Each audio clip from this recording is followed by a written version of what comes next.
बोलूंगी और आप मेरे ग्रामवासी कोई भी मेरी बात को लेकर नाराज नहीं होएगा, क्योंकि जो बात वो बिल्कुल सच है। रणवीर गंगवा के बारे में ही है। बेशक आज डिप्टी स्पीकर है, बट इनकी एक सच्चाई भी ये है। जैसे शिव कॉलोनी में जो हत्याकांड हुआ उनकी लड़की ईश्वर सिंह की, उस हत्याकांड में जो ये कह रहे हैं ना कि डंडे से मरा या फिर उससे मरा, गोली से मरा, तो उस टाइम मैं बता देती हूँ कि वो डंडे से ही मरा। मैं भी स्टाफ नर्स हूँ, मैंने पोस्टमार्टम रिपोर्ट देखी थी। फिर भी अभी सभी जब हम रणवीर गंगवा के पास गए कि सर हमारे निर्दोष फंसाए जा रहे हैं, उसके लिए भी इन्होंने क्या कहा कि आपका निर्दोष नहीं फंसा, मैं मामले को रफा दफा कर दूंगा। उसके लिए रणवीर गंगवा साहब ने हमसे 22 लाख रुपए मांगे। शर्म आनी चाहिए इनको ये बात। को गोली मारकर हत्या कर दी गई थी और हम न्याय के लिए दर दर भटक रहे थे और हमें न्याय नहीं मिल रहा था। इसके लिए हमारे वहाँ आंदोलन किया हुआ था, वहाँ पर धरना दिया हुआ था, वहाँ पर सभी ग्रामीण वासी बैठे हुए थे। वहाँ पर एक मेरे को किसी लेडीज ने फोर्स किया कि आप ये बात बोलोगे तो आपका काम जल्दी हो जाएगा, आपको जल्दी न्याय मिल जाएगा।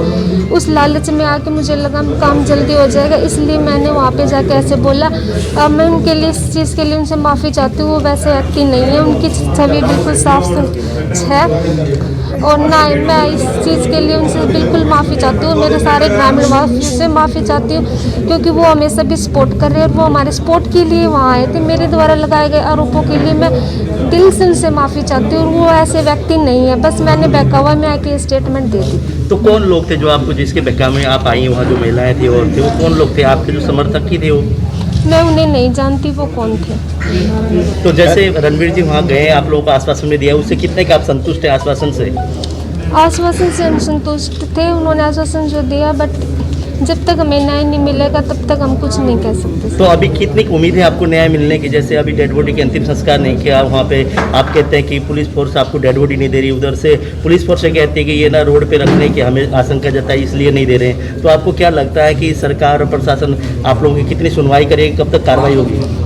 इस टॉपिक के बारे में मेरे ग्रामीण वासियों को ज़्यादा पता, मुझे कुछ नहीं। आप पे कोई दबाव तो नहीं है? नहीं, मेरे ऊपर कोई भी दबाव नहीं है। और एक और बात, वहाँ पर जो बातें हो रही थी कि गोली डंडे से मरा, मेरे कहने का अभिप्राय ये था कि जो डंडे से मरा वो पुलिस हमारे ऊपर आरोप लगा रही कि आपका जो है वो डंडे से मरा, इस वजह से हमारे 3 जो निर्दोष है उनको क्या। पर हमारे कहने का अभिप्राय है कि वो डंडे से नहीं मरा, वो गोली से मरा और हमारे जो 3 बंदे अंदर किए वो बिल्कुल निर्दोष है। उसके लिए हम न्याय लेना चाह रहे हैं और न्याय के लिए हम धरना प्रदर्शन कर रहे थे। डंडे से कौन मरा, किसकी बात कर रहे हैं आप? शिव कॉलोनी में एक मर्डर केस हुआ था, उस केस में वो उसी रंजिश के तहत मेरे पिताजी की अब गोलियां मारकर हत्या की गई थी। उसी के लिए हम न्याय मांग रहे थे। हम उससे पहले भी हमारे ऊपर 3-4 जानलेवा हमले हो चुके हैं, पर इसमें मेरे पिताजी की जान चली गई थी, इसलिए हम ज़्यादा दुखी थे और हम बिल्कुल मेंटली डिप्रेस हो चुके कि गुंडागर्दी इतनी फैल चुकी कि चारों हमारे पूरे परिवार को ख़त्म करने पे लगी हुई है। और जो मेरे द्वारा आरोप लगाया वो गलत है। मेरे पूरे ग्रामीण वासियों और डिप्टी स्पीकर से मैं सॉरी फील करती हूँ और भविष्य में ऐसे गलती ना करूँगी। जैसे धरना स्थल पे बहुत सारे वहाँ के विधायक भी,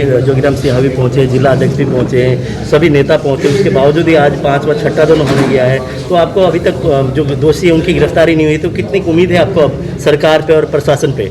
देखिए, हमारे पास स्पीकर जी आए थे, उन्होंने हमें आश्वासन दिया कि वो हमारा काम करवा देंगे, तो हम उन पे उम्मीद रखते हैं कि वो हमारा काम करवा देंगे। जिस महिला ने आपको बहकाने का कार्य किया था वो महिला कौन थी? और मैं उस महिला को नहीं जानती। तो वो कौन थी? बहकावे में कैसे आ गए उनके? वो मेरे साथ बैठी थी, मुझे फोर्स कर रही थी कि आप ऐसा। महिला पहली बार आई थी या पहले आज उसी नहीं, मैं उनसे फर्स्ट टाइम मिली थी। वो कौन थी, क्या थी, मैं नहीं जानती। बाई ने मैं नाम नहीं ले सकती कि वो कौन थी। वो आपको वो मुझे धरना स्थल पर ही मिली थी। ठीक है।